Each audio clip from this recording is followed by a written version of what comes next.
This is interesting. A chocolate cookie. Very good. A chocolate cookie is a circular dish of diameter 8.50 plus minus 0.02 centimeter and thickness 0.050 plus minus 0.005 centimeter. The average volume in centimeter cube is. तो पहले तो chocolate cookie का shape describe कर दिया उन्होंने. It is a circular disc. तो the chocolate cookie is a circular disc. तो let's say of course आपको पता होना चाहिए सर्कुलर डिस्क मतलब क्या. ऐसा. तो समथिंग लाइक दिस. तो this is a chocolate cookie. थोड़ा सा मैं इसको बड़ा कर देता हूँ.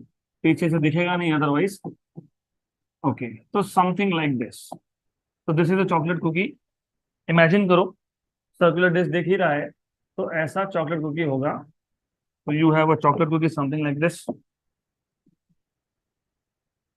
इसका आपको दिया है डायमीटर. डायमीटर कितना दिया है 8.50 प्लस माइनस 0.02 सेंटीमीटर. ऐसे ही बोला है ना. Diameter 8.50 plus minus 0.02 centimetre and thickness 0.050 plus minus 0.005 centimetre. तो thickness let us denote thickness by T and diameter is D. तो ये डायमीटर है डी. आपको पूछा what is the average volume along with error. तो सबसे पहले अलोंग विथ एरर तो देखेंगे. मुझे सबसे पहले बताओ कि इसका वॉल्यूम कैसे फाइंड करोगे. What is the volume of area into height. Height मतलब क्या. थिकनेस. तो वॉल्यूम ऑफ सिलेंडर क्योंकि ये सिलेंड्रिकल शेप है. It is area into height. Area into height. Height को आपने बोला है टी. एरिया आएगा पाई आर स्क्वायर. तो पाई आर स्क्वायर टी. और आपको आर मिल जाएगा क्योंकि आपको डायमीटर पता है. डायमीटर है 8.50. तो रेडियस कितना आएगा 4.25. इसमें सेंटीमीटर. और हमको सेंटीमीटर में ही आंसर रखना है क्योंकि final volume is in centimetre cube. तो आंसर भी आपको सीजीएस में पूछा है तो कन्वर्ट करने की जरूरत नहीं पड़ेगी. यहाँ पे थिकनेस कितना दिया हुआ है 0.050. तो I can just write down up to 0.05 centimetre. Done. तो पहले तो हमको वॉल्यूम फाइंड करना पड़ेगा. तो volume is pi r square t. तो पाई आर स्क्वायर मतलब 4.25 का स्क्वायर इंटू टी इज 0.05. इसको सॉल्व करो. What is square of 4.25.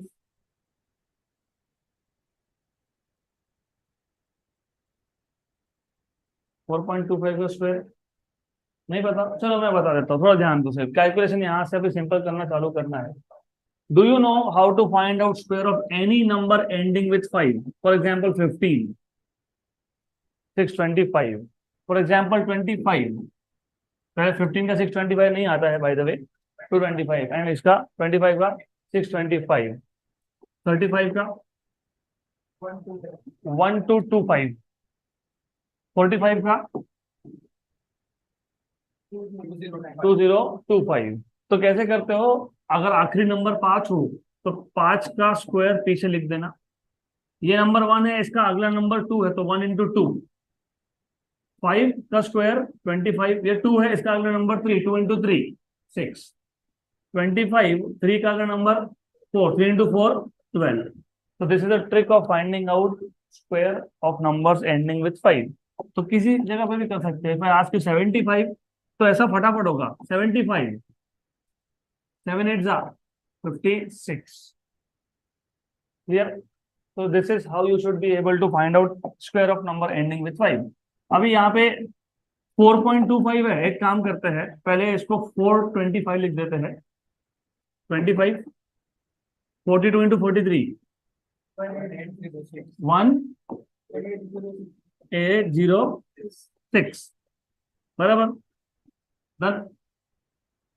लेकिन हमको स्क्वायर किसका चाहिए था 4.25. किसका 4.25. तो क्या आएगा 18.065. तो इट शुड बी 18.065. मैं रफली 18 में लिख सकता हूँ. Doesn't matter really. ठीक है. पाई और पाई की वैल्यू 22/7 या फिर 3.14 whichever you want to take. 18.0625 into 0.05. ये जो 0.05 है ना इसको 5 × 10⁻² लिख लो। तो 3.14 × 18.0625 × 5 × 10⁻²। ऐसा क्यों किया? Too simple. 3.14 × 5, what is 300 and, एक काम करो, कंफ्यूजन जहां होता ना वहां क्लियर कर लो। अगर इंटू 10 होता तो कितना आता? 31.4, लेकिन इंटू 5 है, मतलब 31.4 का आधा। व्हाट इज 31.4 का हाफ? 15.7 into 18.0625 into 10⁻²। देन हो गया आंसर, खत्म हो गया, आ गया आंसर। 15 × 18 रफली रफली पता होना चाहिए, आंसर मिल जाएगा।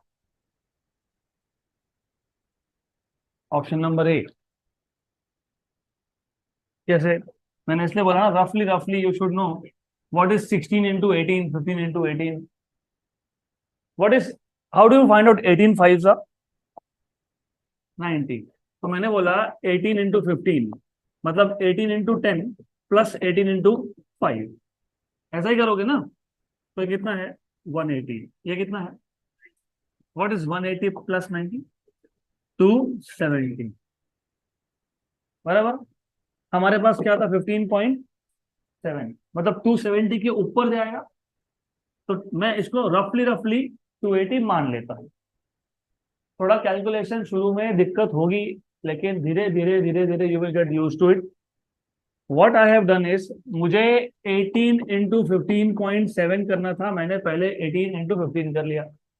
18 × 15 मतलब 18 × 10 प्लस 18 × 5। 18 × 10 180, 18 × 5 90, 180 प्लस 90 270। पर हमारे पास क्या था? 15.7, मतलब हमारे पास जो भी मल्टीप्लीकेशन आएगा वो 270 से बड़ा होगा। तो 270 से बड़ा होगा तो 280 मान लो। रफली रफली, रफली रफली कितना है ये? रफली रफली कितना है? 280, और साथ में कौन है? 10⁻²। तो क्या आएगा? 2.80। अब यहाँ पे एग्जैक्ट कैलकुलेशन क्यों नहीं करने वो इंपॉर्टेंट है। आपको पता लग गया 2.8 के आसपास आएगा। ऑप्शन देखो, कौन सा आंसर है 2.8 के आसपास? हाँ, खत्म, डन हो गया। अभी आप बोलोगे फिर एरर, वैसे जरूरत नहीं है। एरर कब फाइंड करोगे? अगर ऐसे दो ऑप्शंस होते, 2.83 प्लस माइनस 0.3, 2.83 प्लस माइनस 0.27, तो उस केस में आपको एरर फाइंड करना पड़ता, क्योंकि ये दो वैल्यूज क्या है? सेम है। लेकिन एज पर the options given to you, हमारे पास एक ही वैल्यू है 2.8 के आसपास, बाकी तो है नहीं। इसका मतलब option number A is correct. Done. Question यहाँ खत्म हो गया, लेकिन फिर भी एरर कैसे फाइंड करना है मैं बता देता हूँ। We will solve, we will find out, but you should not be doing that in exam. Exam में टाइम पास बिल्कुल करना नहीं। जहां पे लग गया ना कि हाँ ये आंसर करेक्ट आ गया, डन, एरर फाइंड नहीं करना। लेकिन समझो करना पड़ गया। v equal to πr²t। यहाँ पे दो फिजिकल क्वांटिटी का एडिशन है कि मल्टीप्लीकेशन है? तो मल्टीप्लीकेशन में एब्सोल्यूट एरर फाइंड होता है कि फ्रैक्शनल एरर होता है? फ्रैक्शनल। तो ये आ जाएगा delta we by v, 2 times of delta are by are plus delta T by T. और किसी भी मेजर्ड फिजिकल क्वांटिटी को लिखते कैसे हैं? अगर ए क्वांटिटी है मेजर्ड, तो कैसे लिखेंगे? Plus minus delta A. तो वी वॉल्यूम, ये मेजर्ड क्वांटिटी है, तो कैसे लिखोगे? Plus minus delta we. यहाँ पे लेकिन डेल्टा वी बाई वी है, आपको क्या चाहिए? डेल्टा वी है क्या हमारे पास? Delta we by V. तो simple, delta V equal to 2 delta are by are plus delta T by T, और ये वी यहाँ पे आके क्या हो गया? मल्टीप्लाई। डन हो गया मल्टीप्लीकेशन। गुड। तो अब just put values. 2 × delta R, delta R question में ही दिया हुआ है। कितना है डेल्टा?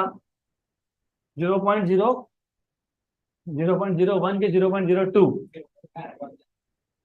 चलो मैं एक एग्जांपल लेता हूँ, आपका थोड़ा कंफ्यूजन मैं क्लियर करता हूँ। You are saying 0.02 is the error in diameter and radius is half of it, बराबर? तो रेडियस आप डायमीटर बाय 2 करते हो, करेक्ट है ना? तो एरर इन डायमीटर कितना है 0.02। तो रेडियस में एरर कितना करोगे 0.02 डिवाइड बाय 2, मतलब कितना 0.01। गलत है। क्यों गलत है? मेरे पास अगर एक सर्कुलर डिस्क है, क्योंकि हमारे पास चॉकलेट कुकी ये सर्कुलर डिस्क है, मैं इसका डायामीटर मेजर करूं या मैं इसका रेडियस मेजर करूं, I will be using the same scale. Correct है ना? जो स्केल है वो यूज करोगे ना। वर्नियर कैलिपर तो वर्नियर कैलिपर। तो एरर वर्नियर कैलिपर से आएगा कि बाकी कहीं से आएगा? कहाँ से आएगा? Vernier calliper. थोड़ा सा फोकस करो, what I am saying is very important. हमने डायामीटर मेजर किया या हमने रेडियस मेजर किया, अल्टीमेटली हम रेडियस या डायमीटर मेजर करने के लिए सेम स्केल यूज करेंगे। यस और नो? एरर स्केल में से आता है कि बाकी कहीं से आता है? तो अब मुझे बताओ, अगर वर्नियर कैलिपर का लीस्ट काउंट 0.02 है, तो मैं रेडियस मेजर करूं या मैं डायमीटर मेजर करूं, एरर कितना आएगा 0.02। तो 0.01 नहीं। एरर कभी भी इंस्ट्रूमेंट से आता है, जो इंस्ट्रूमेंट आप यूज करते हो फॉर मेजरमेंट। तो जानबूझ के ऐसे दिया होता है आपको डायामीटर 8.50 प्लस माइनस 0.02, क्योंकि आप जब एरर निकालोगे रेडियस में तो 100% हो, मतलब नॉट 100%, 90% चांसेस तो है कि आप क्या करोगे 0.02 डिवाइड बाय 2। आप बोलोगे this is error in radius, which is wrong, because error in radius will come from the scale that you are using. तो एरर इन रेडियस कितना आएगा 0.01 की 0.02, और रेडियस कितना था 4.25 plus delta t. What is error in thickness 0.005 and thickness is 0.05 into v. V कितना आया 2.83। Good. अब इस सबको सॉल्व करना पड़ेगा, और वो मैं बिल्कुल करूंगा नहीं, क्योंकि हमको आंसर ऑलरेडी पता है कितना है 0.3। हमको ये कैलकुलेशन किसने बताया? इसने बताया। हो गया, खत्म, डन।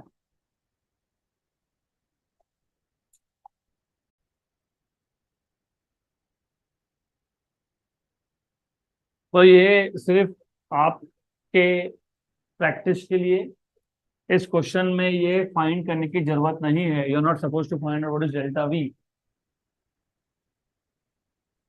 तो ऑलवेज रिमेंबर, क्वेश्चन पढ़ने के बाद इमीडिएटली चार ऑप्शन देख लो, क्योंकि ऑप्शन देखोगे तो समझ में आएगा कि एग्जैक्टली कितने एक्यूरेसी तक हमको फाइंड करना है। Done, right. चलो नेक्स्ट क्वेश्चन। अभी इस